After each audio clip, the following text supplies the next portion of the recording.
anyone who is buried by the city is buried on Hart Island. So that includes anyone for whom next of kin cannot be identified, anyone whose next of kin for whatever reason opts to have a public burial, or anyone who's unidentified. But there are actually very few unidentified people these days. In recent years, there's been fewer than 10 in a year.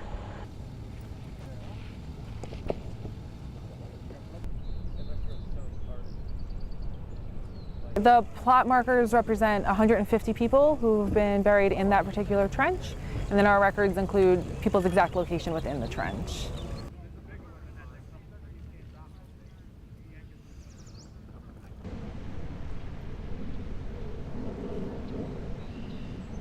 The coffins are 3 deep, which is the sort of maximum in the city for other cemeteries as well, and 2 across in rows until you reach 150. They're not mass graves in the way people might be imagining mass graves. Everyone who is buried in an individual coffin. Our staff actually only handle coffins. Medical examiner brings remains already in caskets. And people are buried and they are covered immediately that day. Nobody is sort of remains exposed.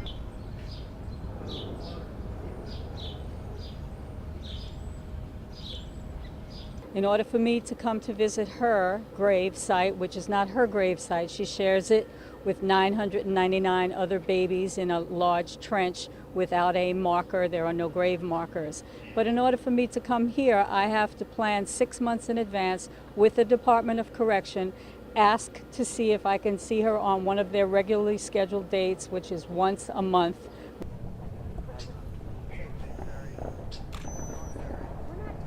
This is the only place where a cemetery is under the control of a correctional. It doesn't happen in any place in the nation. So, and I believe that the mayor recognized that something should be done in this island.